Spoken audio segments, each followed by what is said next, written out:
Hello everyone. अपने last video में हम फीमेल की कुछ कॉमन प्रॉब्लम के बारे में डिस्कस कर रहे थे। आज उसी में से एक और प्रॉब्लम जिसको कि पीसीओएस या पीसीओडी कहते हैं उसके बारे में डिस्कस करेंगे।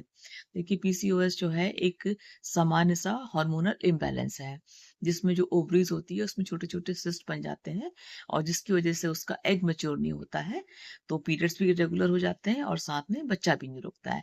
मैरिड फीमेल में अक्सर जब भी पीसीओएस की प्रॉब्लम होती है तो बच्चे रुकने में प्रॉब्लम आती है। तो इसके जो मेन कारण क्या है, वो हर पर्सन में अलग-अलग हो सकते हैं। ज़रूरी नहीं कि एक मरीज में जो आपको दिक्कत दिखे वो दूसरे मरीज में भी सेम हो। तो अलग-अलग फीमेल में अलग-अलग तरह की प्रॉब्लम्स आती हैं। सबसे जो कॉमन प्रॉब्लम है उसमें पीरियड्स इर्रेगुलर हो जाते हैं कि कभी-कभी पीरियड बहुत ज़्यादा भी आने लगते हैं और 2-2 3-3 महीने तक नहीं आते हैं। तो ये एक बहुत ही कॉमन सी प्रॉब्लम पीसीओएस में देखी गई है। इसके बाद वेट बहुत ज़्यादा बढ़ने लगता है।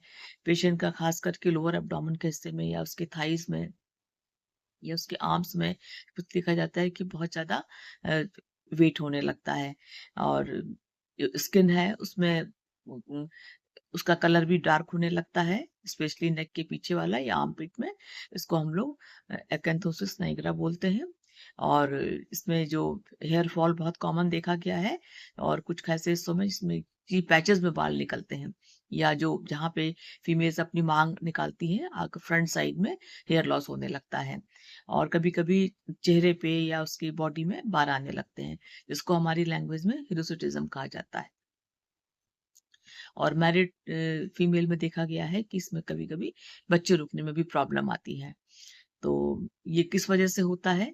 इसका कोई अभी तक का कोई साइंटिफिक रीज़न तो मिला नहीं, लेकिन फिर भी इसके लिए जो कुछ चीज़ रिस्पॉन्सिबल हैं, उनमें सबसे नंबर 1 पे आता है इंसुलिन का इम्बैलेंस, कि शरीर में इंसुलिन का सही इस्तेमाल नहीं होता है, जिससे कि उसका वेट बढ़ता है और हार्मोन्स इम्बैलेंस हो जाते हैं।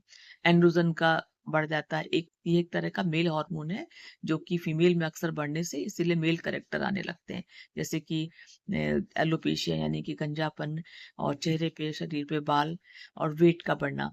और कभी-कभी ये बीमारी देखा गया कि आनुवंशिक यानी कि जेनेटिक भी होती है। अगर फैमिली में किसी एक कोई दिक्कत है तो ये और साथ फैमिली में और लोगों को भी देखी जाती है।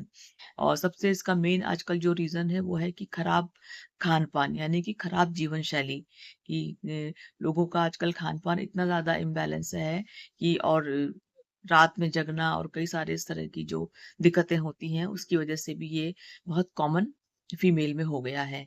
तो इसके रिस्क क्या-क्या होते हैं? इसका रिस्क है नंबर 1 पे तो डायबिटीज़।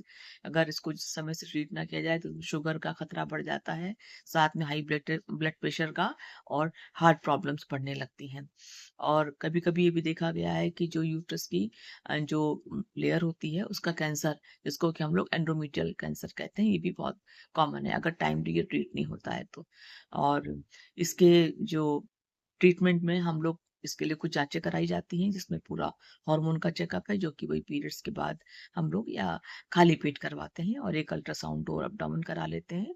उसमें यही देखते हैं कि ओवरीज़ के जो पेरिफेरल वाले हिस्से में कुछ कई सारे मल्टीपल सिस्ट होते हैं जिसमें जिसकी वजह से जो पीरियड्स की इरेगुलरिटी होने लगती है और इसका जो ट्रीटमेंट है उसमें सबसे मेन चीज़ तो देखा गया आजकल की संतुलित आहार और व्यायाम। ये बहुत ज़रूरी है कि अपना खान-पान नियंत्रित करें और अपना वेट अगर कोई पेशेंट बैलेंस कर लेता है, तो उसको आधी प्रॉब्लम पीरियड वाली ऐसे ही सॉल्व हो जाती है।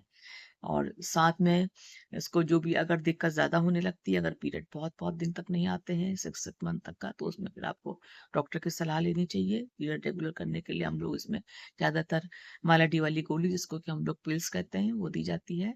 वो कम से कम 3 से लेकर के 6 महीने तक का उसका कोर्स है। इसको खाने से पीरियड रेगुलर हो जाते हैं। साथ में डाइट से अपना आप वेट मैनेजमेंट भी कर सकते हो और लाइफ़स्टाइल सही सुधारने से भी इस तरह की दिक्कतों में छुटकारा मिलता है। तो ये तो था पीसीओडी के बारे में छोटा-सा डिस्कशन। अब नेक्स्ट वाले वीडियो में हम आपको कुछ और बताएँगे। Thank you.